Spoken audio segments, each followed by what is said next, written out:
Welcome to Odd Spots, the show that explores the intriguing and eccentric things that people do. We're on the move today, and as normal, nothing's ever normal. We'll meet India's textile workers, who have really got their skates on. No, it's not a learner driver, it's Japan's low-rider cars. These solar-powered car racers are in need of a good weatherman. Only the brave or deranged would tackle the icy waters of the Rhine. And there's plenty more weird and wacky ways to get from A to odd. And it's coming up right here on Odd Spots.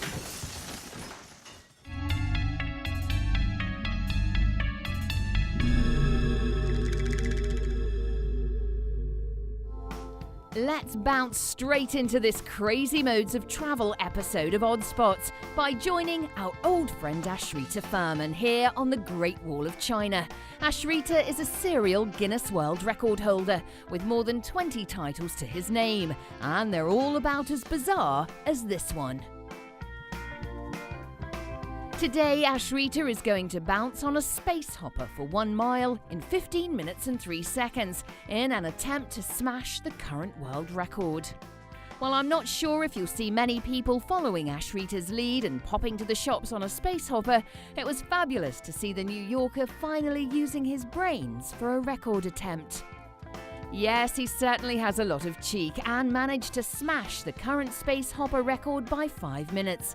At the end of the stunt, Ashrita was already planning his next record attempt to be the owner of the world's largest collection of hemorrhoids.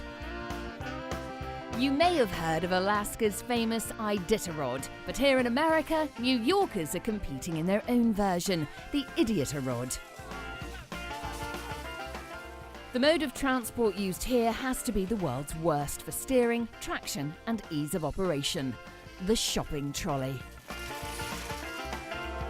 It's hard enough to manoeuvre a shopping trolley through a busy supermarket, but try doing it through the wintry streets of New York, with snow, ice and sabotage from other competitors to contend with. 5-member teams are roped together and tied to their shopping trolleys and encouraged to make the race as difficult as possible for other contenders. If there's one thing about shopping trolleys, it's that they won't go in the direction you want them to. So, with a mind of their own, it seems to be the trolleys who are in charge of the race strategy. And at the end of the race, winners were awarded with cash prizes, then asked to return their trolleys to supermarket car parks. Let's zip over to India now and take a look at the annual rickshaw races here in Calcutta. This is the day that rickshaw pullers have a holiday, relax and let their hair down by pulling rickshaws all day in competitive races. And these guys are fast. To be a rickshaw puller, you have to possess speed, stamina and a really good pair of sneakers. Yes, they certainly put in some fast times at this race day. But let's see you do it with 2 American tourists in tow.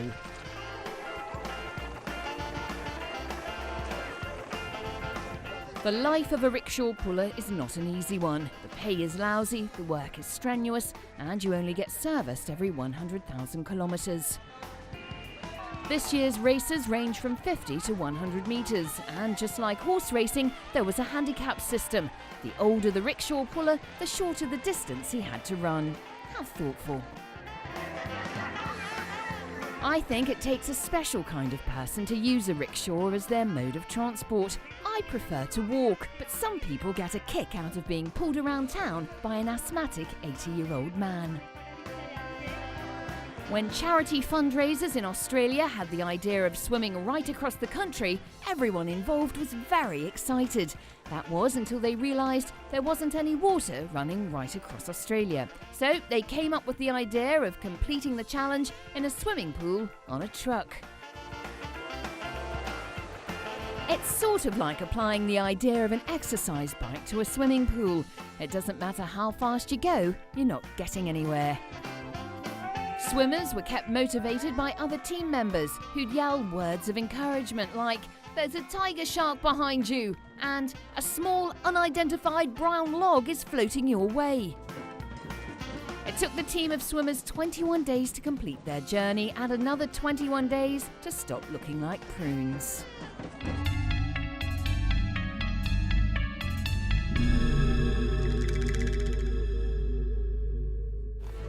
If it's not crazy enough to hold a horse race on snow and ice, how about adding an even more ludicrous element?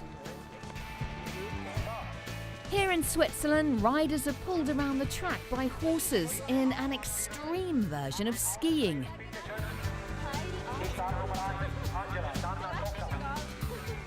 Not exactly what I'd call a leisurely Sunday drive, the skiers are holding on for dear life. One false move and you'll be eating through a straw for the next 12 months.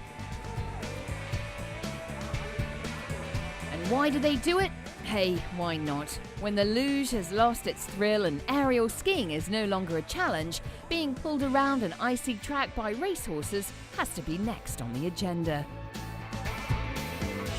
About 3,000 spectators turned up trackside at Arosa for the wintry race meeting, and this event, known locally as Skikjuring, was the highlight of the day. Yes, if there's the risk of death or injury, you can count on a good crowd.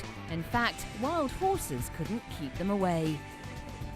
From the rickshaw pullers of India's east to the souped-up auto rickshaws of India's west, this is Bombay City, and with 25 auto rickshaws taking to this go-kart track, we can expect curry in a hurry.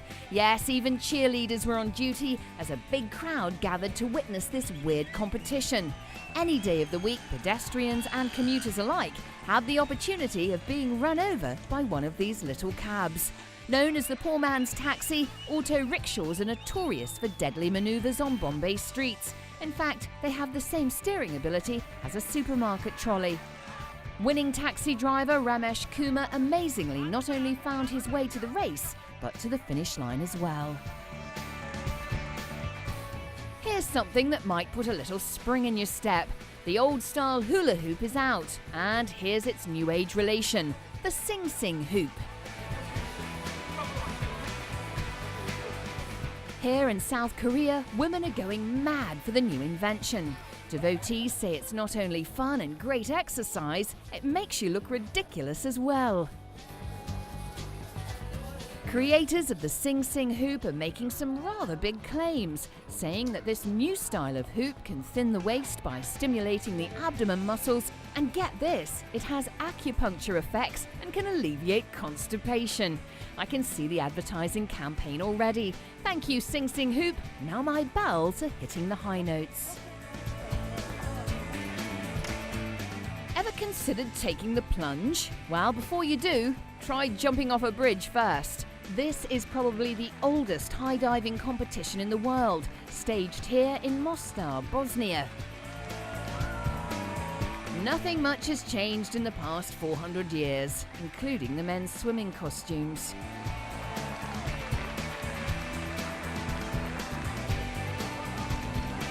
International cliff diving professionals were joined by local lunatics as they leapt the 21 metres from the top of the 438-year-old bridge into the swirling river below. More than 75 people made the leap, however only 10 of them were registered divers. The others were just in the wrong place at the wrong time. Diving styles ranged from elegant and graceful to ballywhackers, bombs and cannonballs. Naturally, the jump is not without significant danger, but once you're perched on the edge, you can't turn back. Well, of course not. The whole town is watching you. Some divers leave the water battered, bruised and bleeding, but that's better than backing out and being called a big girl.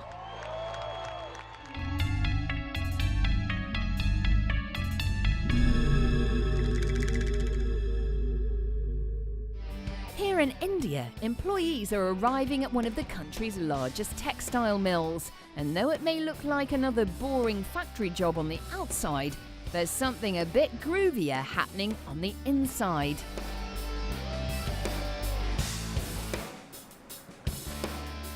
Roller skates are the mode of transport used by these workers to cover this massive floor space. Yes, working here is like living in a bad Cliff Richard music video. In fact, I wouldn't be surprised if Olivia Newton-John whizzes past at any moment.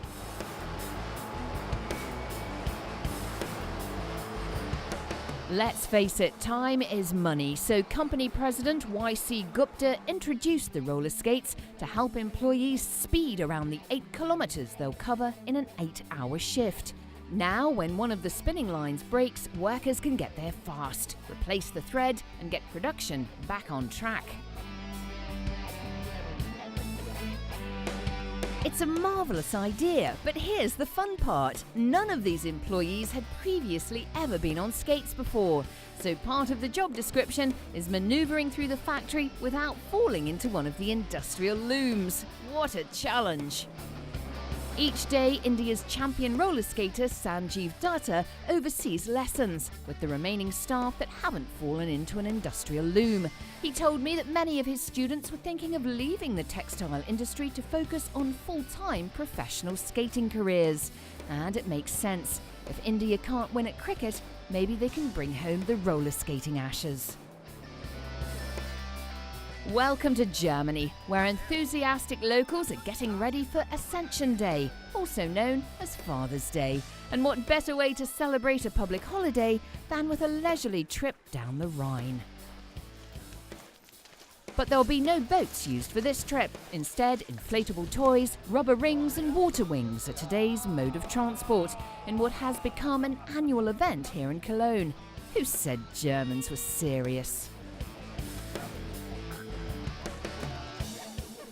Participants are urged to keep their fluids up during the day, and more than 850 people braved the cold weather and donned wetsuits for the event. You could be forgiven for thinking this flotilla looks like a pod of whales about to beach themselves. Must be all that sauerkraut. And if you can manage to scramble to the bank before you float all the way to the Greek islands, the day's been a success. Here in Japan, a classic American car has become the latest must-have automobile. It's the Chevrolet Impala, converted into a lowrider. Thanks to hydraulic pumps, lowriders can bounce up and down, left and right. It looks like there's a senior citizen on pension day behind the wheel. Lowrider drivers come out after midnight because driving one of these on Japan's narrow, overcrowded streets is a nightmare. So is parking, and they're gas guzzlers. So what's the attraction? The chicks dig them. Let's travel to New York now, where the city's tallest building played host to the 28th annual Empire State Building run-up. The mode of travel here was pure leg power, as 139 runners took up the challenge. And if you think getting up off the couch to find the remote control is enough exercise for one day, spare a thought for 93-year-old Chico Simone. This is Chico's 18th Empire State run-up.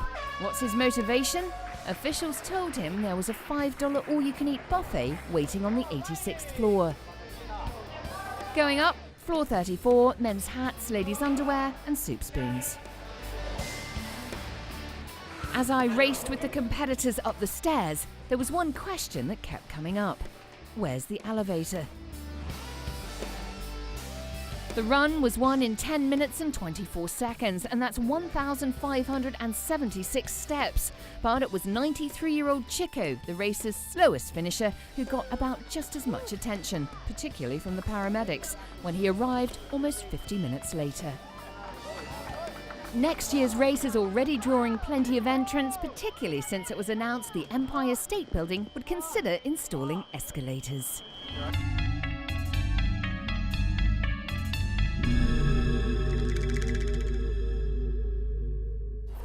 The life of a truck driver can sometimes be like a bad country and western song. Long hours on the road, one truck stop after another, your dog leaves you, then you get fat. And here in America, truck drivers' weighty problems are all due to their bad eating habits. Who'd have thought that 3 massive greasy meals a day, followed by 8 hours sitting on your backside, would lead to obesity? Surely bacon and eggs with a side of fries should carry a warning. But now the government is back backing a program to help truckers cut the fat by installing gymnasiums at local truck stops. So instead of lifting another jelly donut, these guys are lifting weights. And it seems like some of the big rigs are losing their spare tyres. Moves are now underway to get these tough truckers into the aerobic studio, giving it the old 1, 2, 3 wearing shiny lycra leotards and headbands. Good luck. Truck drivers are only now coming to realise that surviving on a diet of lard and potatoes, coffee and no-dos may not be the safest way to travel. So it may not be Johnny Cash you hear blaring from truck stereos, it's more likely to be Richard Simmons or Jane Fonda. OK, let's zip over to the Czech Republic, where a local daredevil is preparing to attempt a world record. Dieter Molina took off from the town of Kaltovy aboard a G109 Grob Twin Aster glider, towed by an SC7 short Skyvan. And for those of you who aren't into aviation, they're planes. 42-year-old Dieter is the first glider pilot to reach this high altitude, up until now considered to be deadly. But hey, who needs oxygen? Let's give it a go anyway. Wearing a cold protection suit to fight off temperatures of minus 56 degrees, Dieter had to abandon his dream of reaching 35,000 feet due to a leak in the equipment. Well, this was certainly no pleasure flight. Minus 56 degrees and difficulty breathing? It sounds like travelling coach class. But Dieter wasn't bothered. At a height of 6,000 metres, my toes got a little cold and one dropped off. But on the bright side, the in-flight movie was fantastic. Pedestrians crossing streets illegally or recklessly is a big problem in many cities. Jaywalking, as it's known, isn't just dangerous, it's also illegal in some countries. Yes, just like moonwalking. Here in Manila, traffic enforcers have come up with a novel way of putting people off crossing the road without looking left, right and left again. Richard Apodard, chief traffic enforcer, told me, "We've tried talking to pedestrians and asking them nicely not to walk into the busy traffic, but many of them get mad, and we've had cases of what we call footpath rage. So there was only one solution. And that solution is to throw a cup of water on anyone found to be flaunting Manila's pedestrian code. Yes, walkers will now be sprayed, splashed and splattered if they're caught jaywalking." About 20 trucks patrol Manila's streets bearing wet blankets, ready to give lawbreakers a good slap. Ooh, that'd have to sting.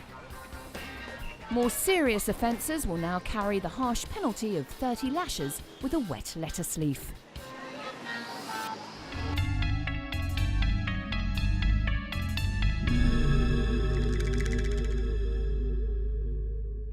Anyone who's travelled through Asia can vouch that tuk-tuks are hardly the most comfortable ride. Not known for luxurious seating and sadly lacking any suspension, when it comes to tuk-tuk transport, a short trip is a good trip. But this Belgian traveller, Axel Eubank, and his long-suffering dog have set out on what could only be described as the journey from hell, Thailand to Brussels, by tuk-tuk. 20,000 kilometres in an uncomfortable, noisy three-wheeler that's prone to breakdowns and flat tyres. And that's just getting across Bangkok. Wait till he starts his trip to Brussels. The tuk-tuk is a symbol of Thailand, and in Bangkok, thousands of them ply their trade as taxis every day. Local drivers were left scratching their heads when asked what they would charge for a fare from Thailand to Brussels. To Brussels, that would be 50,000 baht. No, make that 60. No, 70. No, 80. But that's not including the tip. Well, if a tuk-tuk isn't the way you see yourself arriving at the office, maybe this is more your style. Here in Brazil, taking a helicopter to work is the latest travel craze. The traffic in the capital of Sao Paulo is manic, and it's nothing to be stuck in gridlock for more than 3 hours. Add to that the fear of a carjacking, not to mention those annoying people that come and wash your windscreen. And it's no wonder local commuters are taking to the skies. Now it's as easy as phoning a helicopter taxi, and you'll be flying high above the chaotic traffic jams and arriving before you can say, "That trip to the pub cost me $4,000. In a city of more than 10 million people, Sao Paulo can get a little congested, so more and more people are convinced that travelling by helicopter is the only way to fly. But if you thought finding a car space at the supermarket for your Mini Minor was difficult, just try reverse parking one of these babies. Helicopters, tuk-tuks and trucks, they all contribute to the world's pollution problems. But this group of dedicated racers are using a natural source to get moving.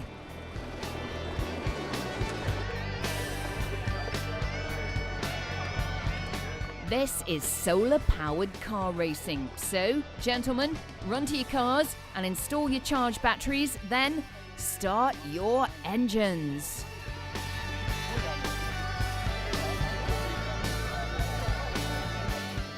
The race, staged here in Suzuka, Japan, was planned to be 8 hours long, but due to bad weather, it had to be shortened, and even so, some cars still ran out of power. I wouldn't say solar power car racing is the most exciting sport I've ever watched. Seeing cars crawling around the track doesn't give quite the same adrenaline rush as Formula One, but hey, it's environmentally friendly. But just because they're travelling slowly doesn't mean these drivers aren't fiercely competitive. After suffering an humiliating defeat last year because of unseasonable cloud cover, Nobuke Hasakawa said he was thrilled to roll over the finish line first this year.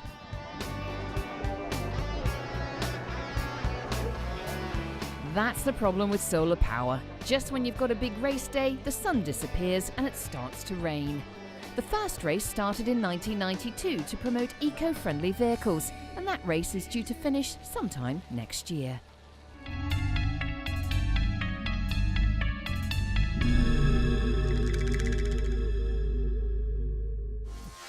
Well, we've clocked up a few frequent flyer points in this episode of Odd Spots. Forget water skiing. In Switzerland, thrill seekers are into horse skiing. Fancy a dip? These fundraisers did the Australian crawl right across the country. India's rickshaw pullers put their best foot forward in their annual Rickshawathon. While the newfangled auto rickshaws try to break land speed records. We don't know why they do it, but we're glad they do, because we've put them all together and made a TV show. See you next time on Odd Spots.